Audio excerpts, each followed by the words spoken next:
세상을 향한 유쾌한 궁금증 허지웅 쇼.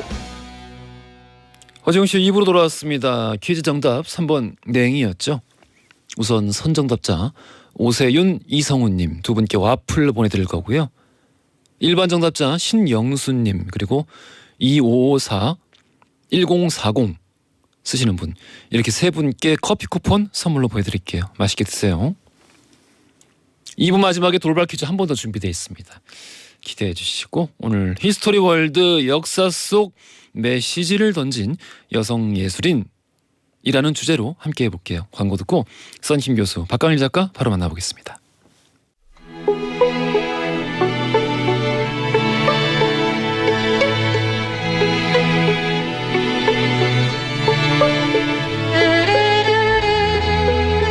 과거 속 역사를 통해 현재를 들여다봅니다. 히스토리 월드 역사 여행 전문가 역사 귀요미 K사마천 박광일 작가님 나오셨고요. 안녕하십니까? 안녕하세요, 박광일입니다. 야사의 달인 역사 개그맨 킹갓 제너럴 히스토리 프린스 썬킴 교수님 나오셨어요. 안녕하십니까? thiên 밀밀 썬킴 인사드리겠습니다. 뭐라고 그런 거예요? 천밀밀 주제가 불렀어요 지금.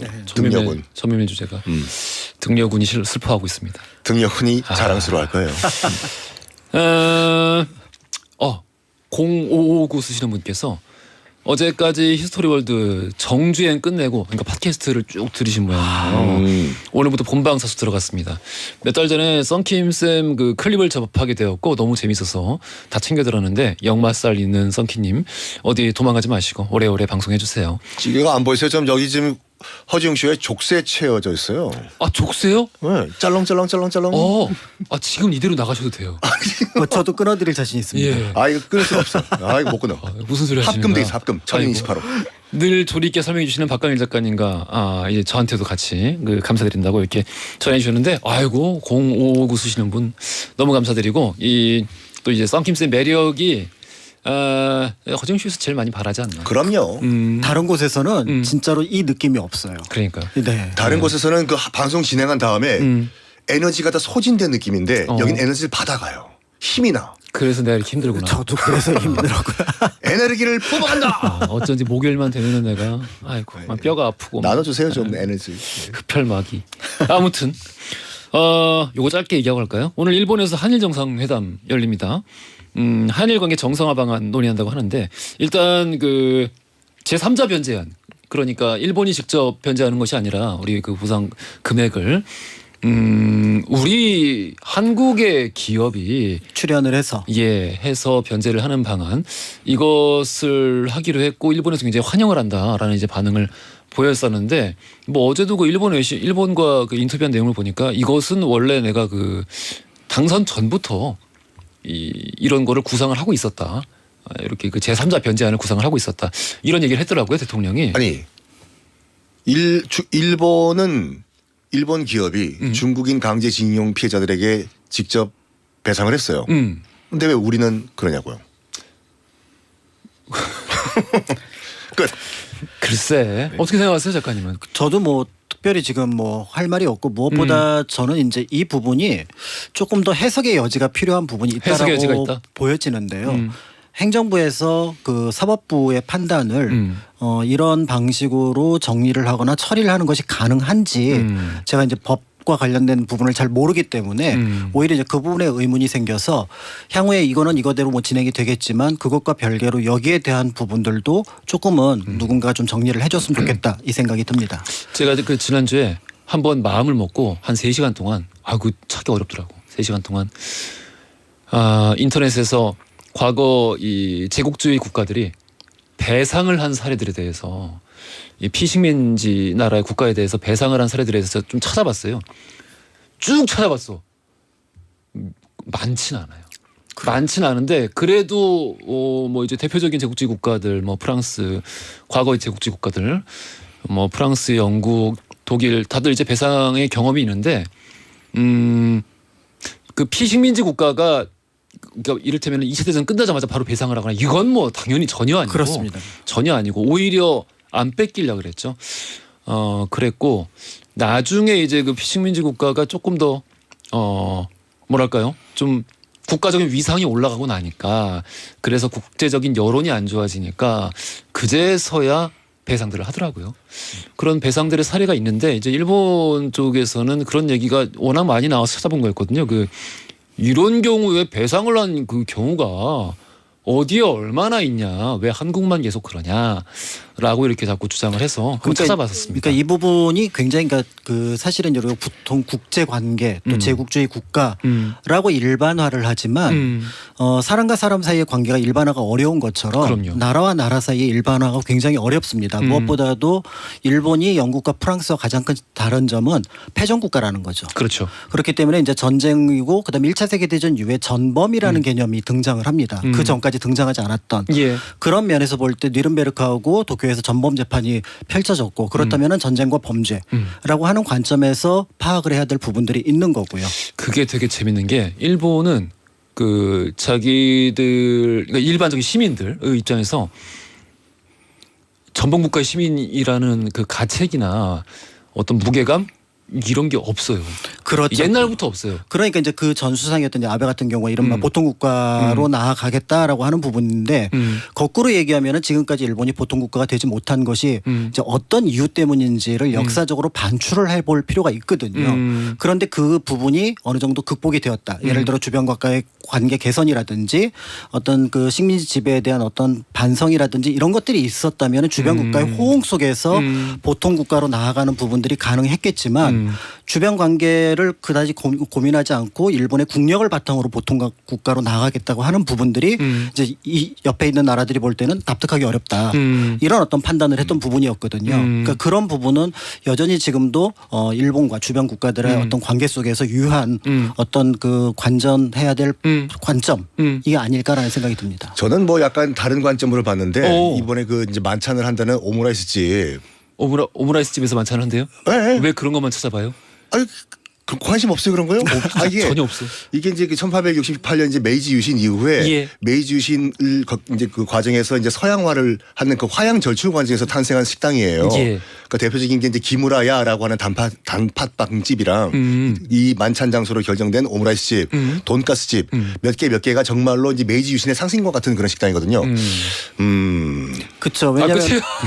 뭐야 그게 그러니까 이게 지금? 만찬 음식을 설정을 할 때도 거기에 뭔가 전부 의미가 부여가 되잖아요. 그럼요. 의미가 늘 있죠. 예전에 이제 우리가 외국 정상들과 만날 때 굳이 거기 다른 여러 해산물이 있는데 독도새우가 올라갔던 이유 이런 것들과 비교해 보면은 그 만찬장의 음식이라고 하는 것들을 정치적으로 어떻게 분석해낼지 이런 것들이 좀 필요한 부분이 있을 것 같고요. 제 말을 이제 박광희 작가님이 하셨는데 예. 하필이면 왜 아직 그랬어요. 그 선을 지켜야 되기 때문에 방송 오래 해야죠. 예. 하필이면 왜 그 오므라이스 집을 선택을 했나 일본이 그것도 약간 퀘션 마크가 있는 거죠. 그렇군요. 네. 이 보통 국가 이제 뭐 작가님 말씀해 주셨는데 보통 국가로 하면 이제 결국 이 헌법에 의해서 지금 이 전쟁을 할 수가 없는 국가잖아요. 일본은 그렇죠. 전범 국가니까 이 평화 헌법이라고 부르죠. 평화 헌법 뭐 조만간 다시 그래서 법 개정을 통해서 보통 국가가 되려는 정말 이제 반발 자국 남은 상태인데 일본 내에도 그렇게 보통 국가를 저지하고 평화 헌법을 지키려고 하는 지성인들이 굉장히 많고 근데 그런 분들이 보통 이제 그 작가나 혹은 영화인들이 많은데 이분들이 만든 작품을 보면은 또 의외로 그 안에서 그려지고 있는 모습들이 전쟁을 굉장히 추악하게 그리면서도 동시에 이 어떤 그 피해자로서의 일본인들을 부각을 시키거든요. 근데 그 내밀한 그 감정들을 이렇게 들여다 보니까 이 전범 국가의 시민으로서 책임감을 느끼지 못하는 이유가 그때는 뭐 지금도 마찬가지지만 왕이 결정한 것이다. 왕이 결정한 건데 일반 시민들이 무슨 잘못이 있느냐라고 이제 생각을 하는 것이죠. 그렇죠. 그러니까 지금 얘기하셨던 부분들이 사실 이제 그 시기에 지성인들, 지식인들 또 때에 따라서는 어떤 그 우파 지식인들 속에서 나타나는데 공통적으로 그런 관념이 표출된다고 하더라도 그 지향점은 적어도 한국은 아니라는 겁니다. 그렇지. 그게 미국이 될지 아니면 서양의 다른 나라가 될 수는 있을지 모르지만 적어도 한국에 대해서는 그런 어떤 그 관계를 거기 설정할 수는 없다라는 거죠. 애초에 메이지 유신 이후의 역사를 안 배워. 그렇죠. 그런 면에서 한국은 오히려 그런 부분에서 과거 역사가 굉장히 힘들었지만 역설적으로 저는 그런 얘기를 하거든요. 저희는 이제 침략의 역사라고 하는 부분들이 거의 없었기 때문에 예. 모든 나라들과의 관계 속에서 떳떳하게 정의를 주장할 수가 있다라는 거죠. 아니 이걸 정말 우리 박광희 작가님이 힘을 써주셔야 되는 게 뭐냐면은 왜 뭔지 일단 들어보자. 뭔 얘기 들어보세요. 왜 그게 중요한 얘기야. 뭐길래 본인이 힘을 안 쓰고 박광일 작가님이 힘을 써야 된다. 하셔야 돼요. 저는 아니야. 왜 뭔데? 이게 그러니까 우리가 이제 적을 알아야지 이제 우리가 어떻게 대처할 수 있는지 알잖아요. 근데 우리 같은 경우에는 적어도 가장 중요한 일본이 어떻게 메이지 유신을 성공시키고 이게 제국주의로 발전했나 그 과정이 될 수 있는 260년간의 일본의 에도막부 시대에 대해서는 전혀 모르고 관심이 없어요. 그러니까 일단 그걸 공부한 다음에 왜 우리가 국권을 빼앗기게 됐는지 근본적인 원인을 알아야 되는데 이거에 관심을 안 갖고 계시는데 관심 좀 갖게 해주세요. 근데 우리는 일본을 적이라고 생각 안 하는데? 내가 언제 그랬어요? 방금 그랬잖아. 적을 알아야 난 적이라 그랬어. 네? 저기 저쪽. 적이. 여기 일본을 적으로 여기는 분이 왜 이웃 나라를 왜 적으로 여겨? 아니 난 적이라고 했다니까. 우리 이제 그 잘못된 역사에 대해서 공정하게 다루고 지나가자라는 것이지. 그렇죠. 우리 적으로 설정하면 안 되죠. 우리 뭐 난 적은 북한 정도. 어쨌든 간에 일단은 라이벌이든 뭐든 간에 알아야지 우리가 대처를 할 수 있지 않습니까? 그렇죠. 그리고 이제 그 역사를 배우는 이유 중에 하나가 그러니까 우리가 살면서 한 번밖에 살지 못하기 때문에 예. 다양한 사람들의 삶을 통해서 이제 그걸 바탕으로 자신의 어떤 뭔가 미래의 어떤 방향을 설정을 하잖아요. 이게 국가도 마찬가지거든요. 그럼요. 이 국가도 현재 지금 이 시기는 한 번밖에 없고 이 조건이라고 하는 것들이 굉장히 복잡 다단하기 때문에 과거의 비슷한 사례나 또 정반대의 사례들을 찾아볼 필요가 있는데 이제 그런 면에서 이제 역사가 필요한 부분들이었기 때문에 지금 말씀하셨던 부분들도 그렇게 메이지 시대 이전에 에도 시대에 대해서도 관심을 가질 필요가 있지 않을까. 그렇습니다. 이런 부분이 필요합니다. 우리가 이제 일본은 왜 그렇게 그 학창 시절에 국가과정, 교육과정에서 왜 메이지 유신 이후에 근현대사를 배우지 않느냐라는 지적을 쉽게 하는데 그만큼 그러니까 왜 역사를 모르고 왜 역사를 배울 생각을 하지 않느냐라는 걸 지적을 하는 거잖아요. 그만큼 우리도 우리 역사를 좀 더 열심히 알아야 되고 그렇죠. 공부를 해야겠다라는 네, 생각도 맞습니다. 동시에 한번 해보게 됩니다. 네. 자, 그러면 이 얘기 이렇게 정도로 넘어가 보고 뭐 오늘 저녁쯤이면은 이 한일 정상회담 이야기 좀 정리돼서 나올 것 같아요. 44분. 오케이. 자, 오늘 주제가 역사 속 메시지를 던진 여성 예술인인데 요 관련해서 두 분 이제 어떤 이야기 준비해 오셨나요? 저는 이제 마릴린 먼로 얘기를 좀 하려고 하는데 마릴린 먼로가 우리가 알고 있는 그 백발이 아니라 금발. 백발이었구나. 백발이었어요. 나중에 이제 금발이 약간 백발이었구나. 금발은 블란드는 스투피드라고 우리가 알고 있잖아요. 금발은 멍청해. 세상에 그런 편견을 아니 그러니까 걔들이 오늘 굉장히 용감하시네요. 아니 그들이 써요 미국에서. 네, 그러니까 지금 말씀하신 게 다운표를 친 거예요. 다운표. 네. 그들이 그렇게 써요. 블란드는 스투피드하다는 그 고정관념이 있어요. 그래서 마릴린 먼로라고 하면 이제 우리가 백침이라고 하잖아요. 반쯤 감긴 눈, 입 옆에 점, 약간 벌린 입술 이래가지고 이제 백치미의 상징으로 우리가 알고 있는데. 나도 입에 여기 점 있는데 입 위에 인중에. 그건 바풀이네 좀 떼줘. 바풀이라고. 근데 마릴린 먼로는 그 우리가 알고 있는 것 같이 스투핏하지도 않았고 굉장히 똑똑하고 진보적인 사람이었어요. 그래서 마릴린 먼로라는 예술 가명과 노마진 모테슨이라는 본명 이 사이에 충돌을 하면서 약간 뭐라고 할까 갈등을 한 인물이거든요. 마릴린 먼로가 어떻게 여성 진보 활동과 이 인종차별과 또 여성이 탄압받는 할리우드에서 목소리를 내기 위해서 노력을 했나 이 말씀을 좀 드리겠습니다. 그래요. 저도 그 노마진이라는 이름으로 좀 기억됐으면 좋겠다라는 생각을 이제 왕왕하고는 하고 최근에 전기 영화라는 탈을 쓰고 나왔던 그 엔사 OTT에 정말 괴상한 영화가 하나 있었는데 그렇죠. 블란 삐. 예, 뭐 블론드. 예, 그건 좀 기분이 이제 나빴는데 아무튼 뭐 이따가 설명 한번 재밌게 들어보겠습니다. 네. 우리 박가은 작가님. 네, 그 여성 예술가가 이제 어떤 의미에서 사회적 메시지를 보낸다는 건 지금은 일상적으로 보내고 있잖아요. 그런데 이제 그런 것들이 일상적이지 않았던 시절, 그러니까 이제 우리가 근대에 들어와서 여성들이 처음에 예술이라는 것들에 만나게 되고 예술가로서 활동했던 시기가 주로 일제 강점기입니다. 예. 그래서 일제 강점기에 예를 들어 이제 뭐 사이찬미 같은 노래를 불렀던 윤심덕이라든지 스님으로 활동했던 이렵 스님 같은 분들이 그들이 고뇌와 어떤 일상이 어떤 의미에서 보면 다른 사람들 여성들에게 많은 생각을 던져 주었거든요. 예. 그래서 그런 얘기와 함께 사실 오늘 우연인데 겹쳤어요. 뭐가? 멀로 이야기를 우리나라 왔을 때? 1954년에 왔을 때, 예. 그 멀로는 또 지금 그 성김 교수님이 얘기했던 것과 다르게 용감하고 그리고 따뜻했던. 그럼요. 예, 그 인물에 대한 이야기도 한 번 정도는 얘기하고 넘어가면 좋을 것 같아서. 희한하다. 그럼 오늘 마릴린 먼로 특집이네. 마릴린 먼로 특집이에요. 마릴린 먼로가 이제 54년도에 우리나라 어서 공연했잖아요. 예. 그것 때문에 이혼당했어요. 그 얘기 를 덧붙여서 시간 되면 말씀을 드리도록 하겠습니다. 꼭 저렇게 얘기하더라. 뭘. 꼭 그것 때문은 아니야. 아니, 그렇게 아니, 얘기하면 들어보라고. 이 시간을 듣는 분들이 늘 어디에 오해해서 딴 데 가서 정말 단정적으로 그렇게 얘기를 한다고. 결정적인 이유가 있다니까 들어보라고. 참 아무튼 알겠습니다. 자 그러면 우리 역사 속 메시를 던진 여성 예술인 이야기를 본격적으로 들어가 볼 텐데 조금 짧게 앞에서 좀 듣고 갈 수밖에 없을 것 같아요. 일단 한번 가위바위보 하면서 시작 한번 해볼까요? 그러시죠. 두 분 가위바위보. 오. 그러면은 뭐 이긴 사람 마음대로 누가 먼저 하겠어요?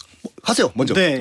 박가희 작가님 먼저 한번 시작하겠습니다. 그 일제 강점기의 그 신여성에 대한 얘기를 간단하게 먼저 하고 들어가도록 하겠습니다. 예. 보통 이제 이 시기에 새롭게 지식인으로서 이제 등장했던 여성들을 이제 신여성이라고 얘기를 하는데 어떤 의미에서 보면은 여성들에게 교육을 한다라는 거는 사회 활동을 하게 되고 여성으로서의 어떤 주체 의식을 갖게 하는 장점을 갖고 있지만 문제는 그런 지식을 갖고 있음에도 활동할 공간이 없는 여성들에게는 오히려 굉장한 고통으로 다가왔을 거를 짐작해 볼 수가 있는 거죠. 예. 그런 대표적인 인물이 바로 이제 윤심덕이 될 것 같다라는 생각이 듭니다. 예. 그러니까 평양에 그러니까 보통 정도의 가문이었지만 그러니까 집안에서 교육에 굉장히 신경을 쓴 덕분에 본인을 포함해서 남동생 여동생이 전부 다 음악가의 길을 걸었던 인물이기도 합니다. 예. 무엇보다도 이제 잠시 그 교편을 잡긴 했지만 나는 음악을 할 사람이야라고 생각을 하고 이제 도쿄로 넘어가서 음악학교에서 이제 그 음악을 공부를 하게 되는데 근데 그 시대에 그런 확신을 어떻게 가졌을까? 그러니까요. 그런 자기 확신. 그렇죠. 나는 음악을 할 거야. 네. 대단하지 않습니까? 그러니까 이제 이 과정에서 자연스럽게 음악을 했던 주변 사람들하고 이제 어울리게 되는데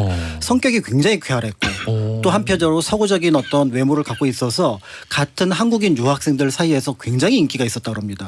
대표적으로 이제 그 윤심덕에게 접근했던 인물들 중에서는 뭐 홍남파라든지 그다음에 최동성 같은 인물이 있는데 접근했다고 하니까 약간 굉장히 불쌍하네요. 그렇지만 이제 친구로서 이제 가까이 지냈는데 이 두 사람 다 한국 음악사에서 빼놓을 수 없는 분들이잖아요. 특히 이제 최동성 같은 경우 그 여동생이 또 가수이기도 하고요.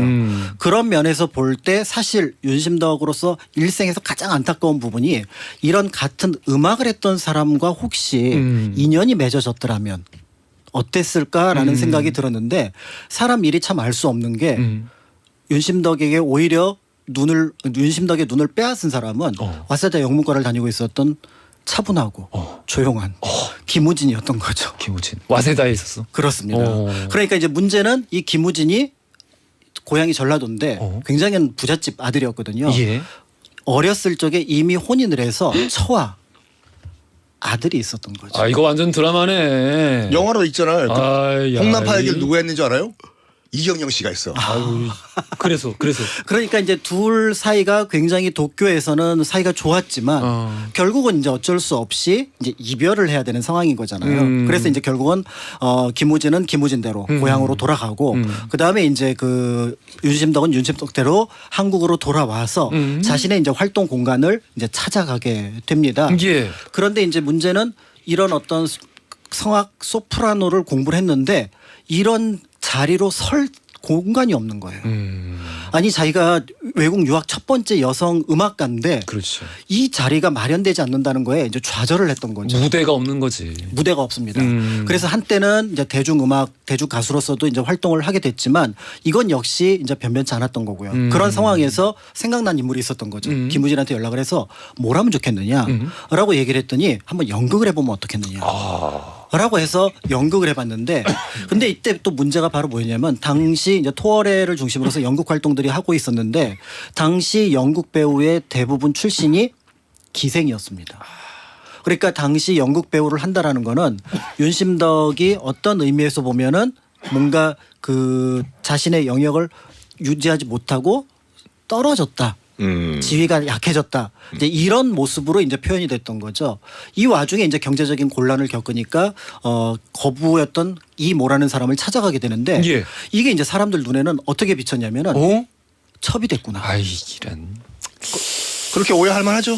그 당시에 어떤 그 당대마다 그 시대의 편견들이 있는데 그렇죠. 그때는 또 그렇게 오해를 했었다. 그러니까 이제 결국은 이 상황에서 안 되겠다 싶어서 마침 이제 오사카 쪽에서 뭔가 그 저기 음반 취입에 대한 의뢰도 오고 해서 이제 오사카로 넘어가고 그 시기에 우연인지 모르지만 김우진도 도쿄 쪽으로 가서 다시 뭔가 공부를 이어가고 있었거든요. 이 상황에서 도쿄로 김우진이 왔다는 소식을 듣고 윤심덕이 연락을 합니다. 어허. 만나자. 어. 당신이 오지 않으면 난 죽을 거다. 어. 그러니까 부랴부랴 왔는데 그 사람들이 막 간 곳이 어디냐면 시모노세키로 갑니다. 어. 그래서 시모노세키를 갔던 이유는 바로 뭐냐면 부산으로 오는 관부 연락선. 어. 그러니까 우리가 부관 연락선이라고 부르는데 관은 하관을 시모노세키를 하관이라고 하고 예? 부산은 이제 그 부자가 되니까 그 부자하고 관자를 붙여서 부관 아 그래서 부관이라 그래요. 부관 연락선이라고 하거나 부관 펠이라고 하거든요. 이제 이런 관계 속에서 이제 둘이 탔는데 그리고 1926년 이 둘이 배를 타고 오다가 실종됩니다. 그리고 그게 동아일보에 크게 실리게 되는데요. 이때 이제 중년의 남자와 그다음에 양장을 한 여성이 바다에 빠졌다. 나중에 이제 살펴본 바로는 아마 둘이 스스로 몸을 던진 것으로 보여지는데요. 이 직전에 뭔가 자신의 운명을 예감했었는지 유심덕이 노래 하나를 자기가 직접 부르고 작곡을 작사를 해서 그걸 부르고 옵니다. 그것이 그 유명한 사회 찬미. 야. 거기에 이제 자신의 삶을 담았던 거죠. 영화네. 윤심덕 하면은 영화야. 저는 장미가 떠올라요. 그렇죠. 이게 당시에 영화로만 생각하는구나. 이게 10만 장이 팔렸어요. 그러니까. 1926년에. 알겠습니다. 자 그러면은 우리 여기서 요 관련한 돌발 퀴즈 드리겠습니다. 방금 뭐 얘기 나왔어요. 윤심덕이 불러서 화제가 된 곡, 외국 곡에 우리나라 노랫말을 붙여 만든 번안가요인데요. 드라마 제목으로도 사용됐던 이 곡의 제목은 과연 뭘까요? 보기 드립니다. 1번 사회 찬미, 2번 생애 찬미, 3번 맛의 찬미. 방금 근데 우리가 정답 얘기해버려서 힌트는 필요 없을 것 같고, 정답 아시는 분들 짧은 건 50원, 긴 건 100원이 드는 문자 샵 1035나 무료인 고릴라 여기에 보내주시면 추첨 통해 선물 보내드리겠습니다. 노래도 들어야겠죠. 한영의 사회 찬미 들으면서 3부로 갈게요. 허지용 쇼.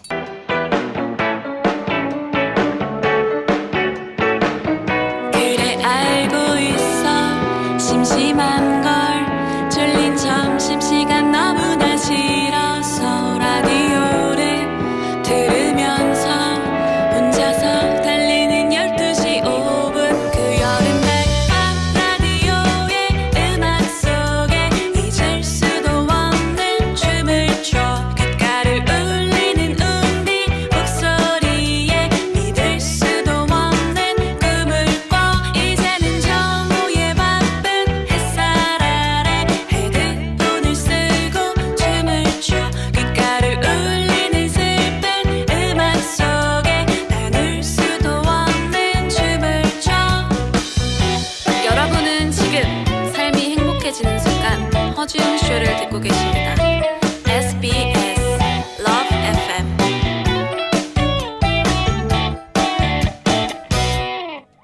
허지웅 쇼 3부로 돌아왔습니다. 히스토리 월드, 오늘 역사 속 메시지를 던진 여성 예술인 관련한 이야기들 살펴보고 있죠. 히스토리 월드 팟캐스트로도 뭐 앞서 우리 문자 왔던 것처럼 언제 어디서든 즐겨줄 수 있고 또 이 정주행 하시는 분들 많은 거 알고 있습니다. 늘 감사드리고요. 자, 우리 앞에서 윤심덕 씨, 윤심덕님 말씀 이게 쭉 들었는데 과연 정말 그 돌아가셨을까요? 돌아가셨대요. 그 당시 신문에 그렇게 나왔어요. 신문에 나온 거 다 진짜야. 신문에 나온 거 어떻게 다 진짜야? 대마도 앞에서 떨어졌잖아요. 네. 대마도에서 부산까지 40km거든요. 조려는 한 큐에 수영에 갈 수 있어요. 아마 해운대 살고 있지 않을까 후손이. 그러니까 결국 그 이혼하고 두 분이 같이 다시 결혼해서 딴 데 가서 행복하게 살 자신이 없었던 거잖아. 그런 부분도 있었고 사회적으로 용납이 되지 않았던 부분들도 있었을 그럼 거고. 외국 가서 하면 되잖아. 그럴 수도 있었는데. 아마 그럼 오키나와 정도? 남자가 영문과라면서. 그렇죠. 그럼 미국 가면 되지. 돈은 누가 벌고? 돈 윤신도 선생님 노래 잘하나? 가서 노래하면 되지. 재즈 하면 되지. 재즈. 알겠습니다. 자, 우리 또 마저 듣겠습니다. 우리 박광희 작가님의 다른 이야기죠 이번엔. 네. 예. 윤심덕 이야기와 덧붙여서 하나 이제 꼭 그 좀 참고하셨으면 좋을 것 같은 게요. 보통 이제 이때 그 관부 연락선을 타고 올 때 몸을 던진 곳을 따옴표 치고입니다. 현해탄이라는 표현을 써요. 근데 이 현해탄은 일본에서 쓰는 표현입니다. 그렇죠. 그렇기 때문에 이제 그걸 자료로서 읽을 때는 상관없지만 여러분들이 그 다시 표시할 때는 꼭 우리나라 이름인 대한해협을 쓰시면 좋습니다. 예전에는 현해탄이라는 말 많이 썼던 것 같아요. 뭐 현해탄은 알고 있다. 뭐 이런 제목들 때문에. 근데 요즘에는 거의 뭐 사라진 것 같아요. 표현 그렇죠. 자체가. 예. 그런 의미에서 이제 그 시기 일제 강점기에 대한해협을 넘어간다라고 하는 건 운명의 어떤 변화를 염두에 두는 거였고 그것이 굉장히 큰 의미를 두는 것이었다 이렇게 볼 수가 있고요. 더불어서 이제 관부 연락선이라는 이름을 붙여놓은 이유는 일반적인 여객선과 다르게 일본 철도하고 한국 철도를 연결하는 셔틀 어떤 유람선 어떤 그 여객선의 의미가 있습니다. 그래서 연락선이라는 이름을 붙여놓은 거예요. 예. 그렇기 때문에 이제 그게 이제 조금은 부간 페리 같은 형식으로 바뀌긴 해서 지금은 하나의 어떤 도시와 도시를 연결하는 거지만 당대에는 한국과 일본을 연결하는 굉장히 중요한 하나의 끈으로서 활용하려고 만들어 놓은 거라고 보시면 될 것 같습니다. 그래요. 자, 이렇게 이제 그 윤심덕과 같은 조금은 좀 비극적인 삶을 마감한 인물도 있지만 예. 자신의 삶을 적극적으로 개척해 나간 분도 계십니다. 적극적으로. 앞에 잠깐 말씀드렸던 이제 이렵스님 원래는 이제 이름이 김원주였었는데요. 근데 역시 이제 일본에 가서 문학 활동을 했었는데 같이 이제 당시 변절하기 전에 이광수가 보고 굉장히 그 문학적인 재능에 반했던 거예요. 변절 전에 이광수. 그렇습니다. 요거 재밌다. 네. 이광수를 얘기할 때는 이제 변절 전인지 후인지를 이게 그렇죠. 같이 써놔야 되는구나. 그래. 변절 전 이광수. 그러면서 너무 글이 좋다. 내가 요즘에 최근에 굉장히 감동받은 사람의 글과 비슷하다. 그렇다면 요거를 한번 호로 써보는 게 어떻겠느냐라고 던져준 게 일엽이에요. 일엽. 그러니까 그 일엽이라는 말이 너무 좋아서 그 김원주라는 분이 이제 그 아예 필명을 김일엽으로 쓰게 되고 나중에 이제 우리에게 알려지기는 김일엽으로 알려져 있는데 사실은 그 일엽이 그 당시 일본의 대표적인 여류 문학가의 이름이기도 합니다. 그래서 한자로 쓰면은 통구일엽. 이라고 통구일엽. 예, 일엽이라고 해서 그 뒤에 일엽을 딴 건데 예. 이제 원래 이름은 이제 그 히구치 노구치 있지요. 별로 안 중요해. 그 일본인네. 네, 내가 알만한 일본 작가입니다. 알고 있어. 히구치 있지요인데 네. 이 사람을 사실은 여러분들이 많이 알고 계실 거예요. 왜? 일본 가는 분들이 왜? 5,000엔짜리 그림에 들어가 있습니다. 아 진짜? 네.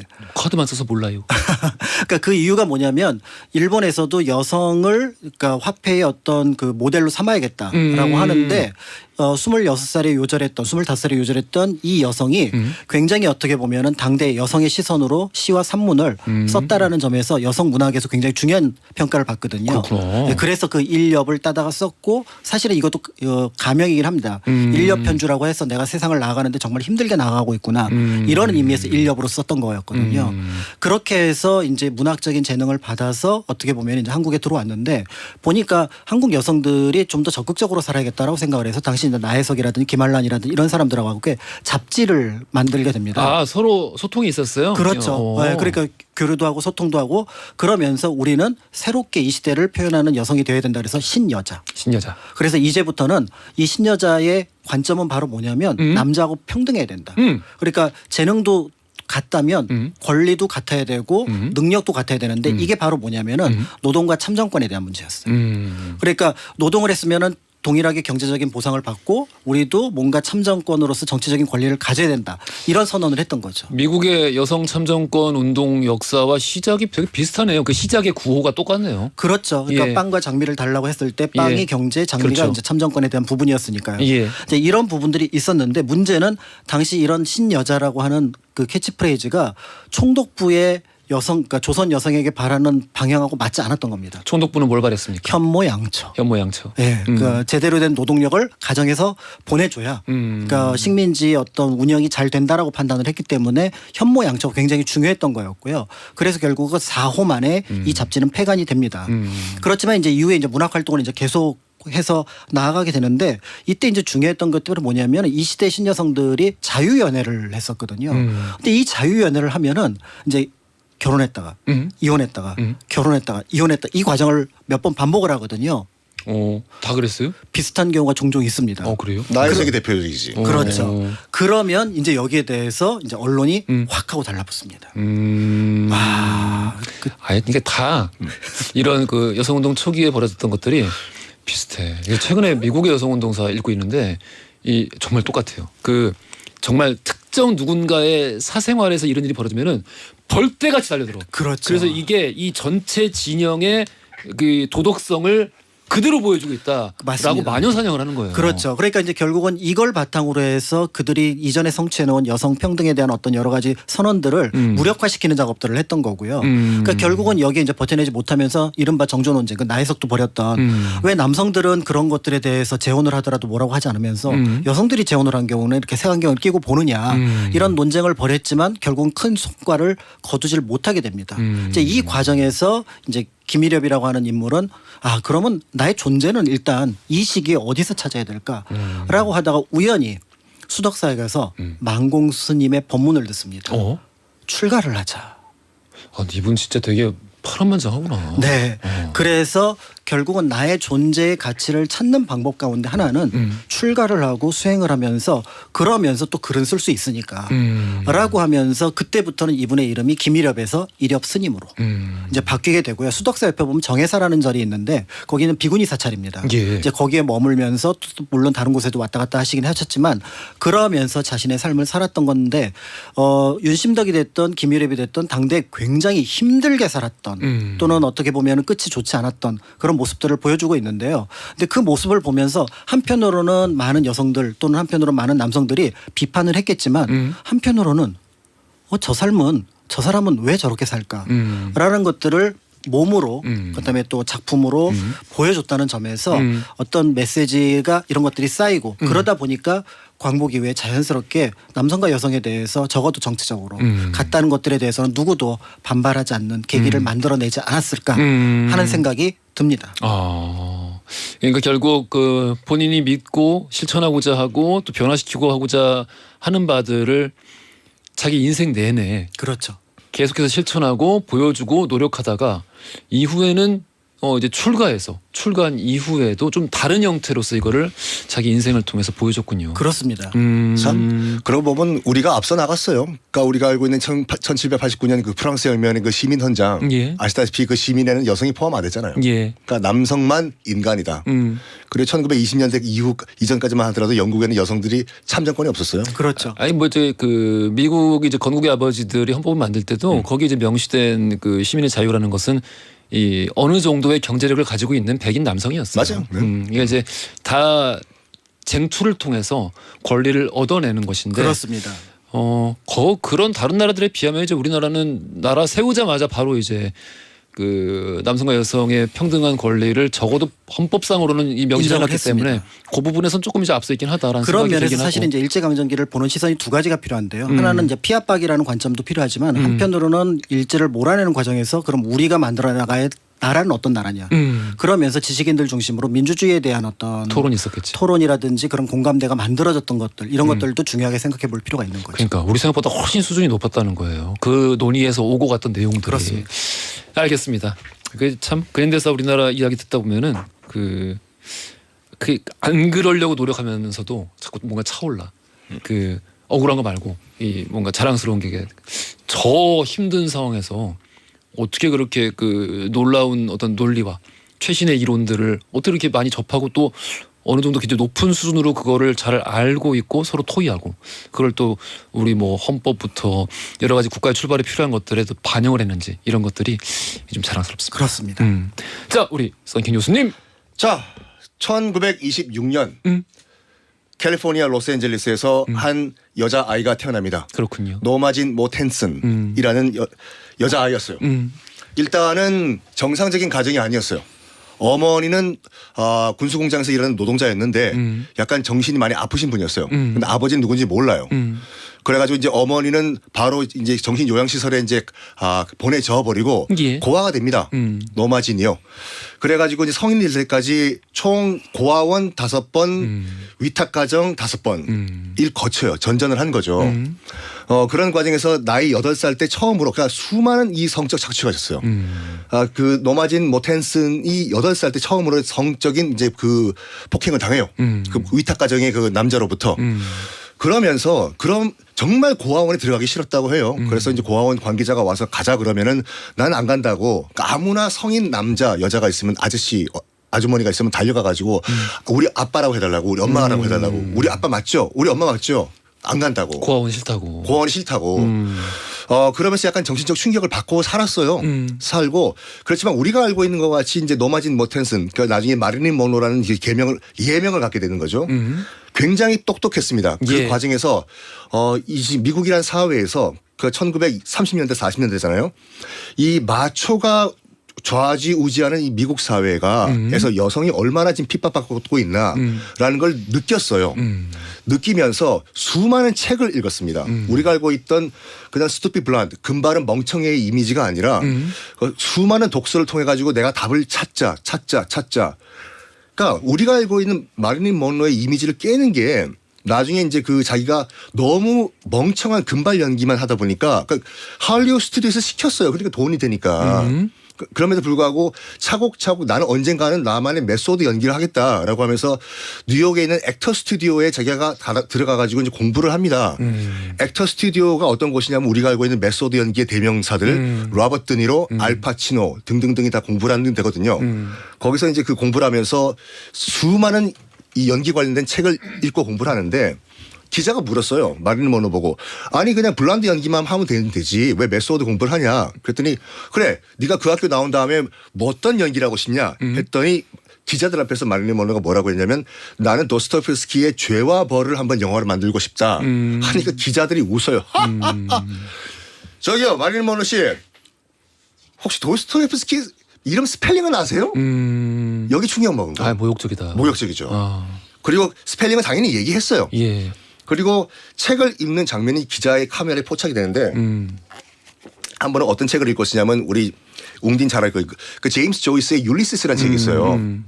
굉장히 어려운 작품이에요 이걸. 그래도 미국 학생들은 다 읽죠. 다 읽죠. 예. 그러니까 이거를 읽고 있는 거가 기자의 카메라에 포착이 돼요. 예. 이게 신문에 퍼졌네. 제 이 책 읽는 척하고 있다고. 사진 찍는 거 알고 읽는 척하고 있다. 사진 찍는 척 알고 하면서 무슨 뭐 펠로폰네소스 책이라든지 딱 이렇게 제목을 일부러 보여줬다. 거기에 또 마릴린 먼로가 충격을 받아요. 그러면서 뭘 하냐면은 안 되겠다. 특히 이런 할리우드 시스템에서 여자가 할 수 있는 것이 이렇게 멍청한 금발 역할밖에 없다는 것은 있을 수가 없다. 해서 정말 진보적인 여성들을 위한 나만의 프로덕션을 만들겠다고 해서 1954년에 미국 할리우드 역사상 처음으로 여성 액터들을 위한 마릴린 먼로 스튜디오라는 프로덕션을 만듭니다. 그리고 이 마릴린 먼로가 그 이 메소드 연기를 하면서 충돌을 해요. 그 이데올로기 존재감이 내가 마릴린 먼로인지 노마진 모텐슨인지 그 계기가 된 게 뭐냐면은 어렸을 때 너무 이제 그 남성들에게 이 학대를 받고 착취를 당해가지고 뭐라고 할까. 아빠가 내가 없어서 이렇다.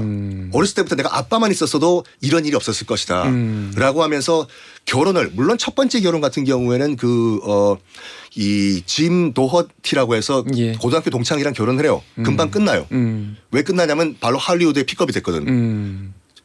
나는 뭐 그럴 수 있지 뭐. 그 첫 번째 남편 같은 경우는 고등학교 졸업하고 바로 어떤 야간 경비 일을 하고 있는데 자기 부인이 할리우드에서 쭉쭉 뻗어나가니까 질투심이 못 견딘 거예요. 못 견뎌서 뭐 했어요? 이혼을 한 거죠. 나 먼저 하자 그랬어. 이혼했어요. 그런 다음에 이제 헐리우드에 이제 진출을 했는데 진출하자마자 나를 보호해 줄 수 있는 내가 언젠가는 내 메소드 연기를 하고 여성 인권을 내가 증진시켜 나가겠다. 하지만 나를 보호해 줄 수 있는 나의 보호자가 노마진 모티슨으로 돌아와 가지고 나를 보호해 줄 수 있는 남자가 필요하다. 해서 그런 남자만 만나요. 보통 이제 그런 경우들이 현실 속에서 왕왕 있잖아요. 뭐 이제 보통 파더 피규어라 그래가지고 그러니까. 아버지의 대체제를 이제 찾는 자기 남성상으로 삼고 그런 경우가 있는데 노마진이 그랬다. 그렇죠. 그 할리우드에서 그 이제 진출한 아름다운 여배우에 얼마나 대시가 많았겠습니까 주변에서. 그렇겠지. 그렇죠. 근데 다 물리치고 누구와 결혼하냐면은 누구와 결혼하냐면 이젠 한물간 뉴욕 양키스의 한때 잘 나가던 타자였던 디마지오랑 결혼을 해요. 조 디마지오랑 결혼을 합니다. 다 봐봐요. 10살 연상이에요. 조 디마지오가. 예. 조 디마지오는 한땐 잘 나갔지만 지금은 퇴물이 돼가지고 거의 강제 반은퇴당한 상태예요. 근데 자기 부인은 이제 막 치고 올라오는 예쁜 할리우드의 유망주예요. 예. 질투를 느낀 거예요. 못났다. 너 못났죠 진짜.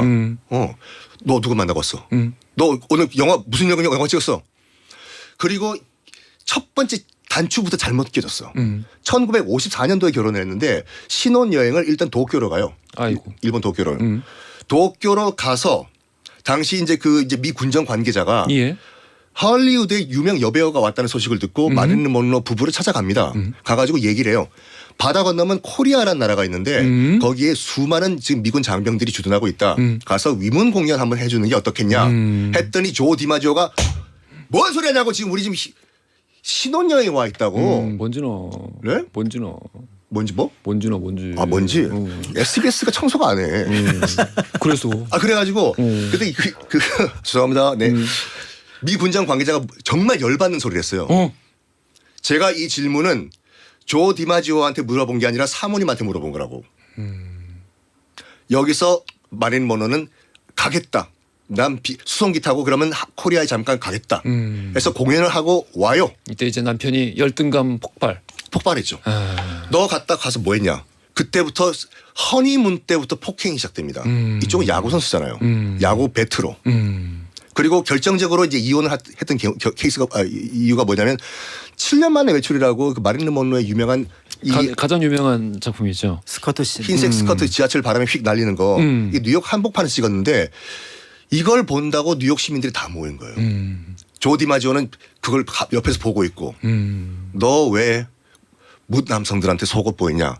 아 영화 찍고 있잖아. 내 말이. 아니 나 진짜 정말 아이고. 그래가지고 뉴욕 호텔에서 이건 있었던 일이에요. 야구 선수가 강타자예요. 홈런 왕이에요. 야구 배트로 폭행을 한 거예요. 근데 문제는 뭐냐면 폭행한 다음에 조 디마지오는 항상 무릎 꿇고 울어요. 사랑해서 때렸다고. 약간 정신병이지 뭐. 이거 안 돼 이거. 근데 문제는 뭐냐면 마릴린 먼로가 그걸 또 받아준 거야. 받아주면 안 돼. 그게 이제 습관화돼가지고 도저히 못 견뎌서 이혼을 해요. 폭행 때문에. 아니 그러니까 케네디랑 사귀지. 근데 그 케네디랑 사귀기 전에 더 충격을 받았던 게 뭐냐면 난 더 똑똑하고 날 지켜줄 수 있는 지적인 남자를 만나겠다라고 해서 세일즈맨의 죽음으로 유명한 아서 밀러랑 또 결혼을 합니다. 아서 밀러도 그 여성 편력이 어마어마하게 화려한데 그렇죠. 별로 좋은 길이 아닌데 그 길이. 작품을 떠나가지고 남자로서 봤을 때는 영 아니올 시다예요. 그 시대에 유명한 그 예술 쪽의 유명한 남성들이 대부분 좀 그 매우 마초예요. 맞아요. 예. 그래요. 진짜 예. 막 있다 이거예요. 예. 그래서 마릴린 먼로 같은 경우에는 아서 밀러에 이제 정착을 하려고 예. 난 정말 그 사람의 아이를 낳고 가정을 꾸미려고 했어요. 나 할리우드 이제 은퇴하겠다. 마릴린 먼로란 탈을 벗고 난 노마진 모태슨으로 살겠다. 라고 해서 정말로 이제 아이를 뵀어요. 정말 행복한 나날이었는데 남편인 아서 밀러가 써놨던 메모장을 하나 본 거예요. 비교해봤더니 전처가 더 좋더라. 이걸 보고 충격을 받고 유산을 해버립니다.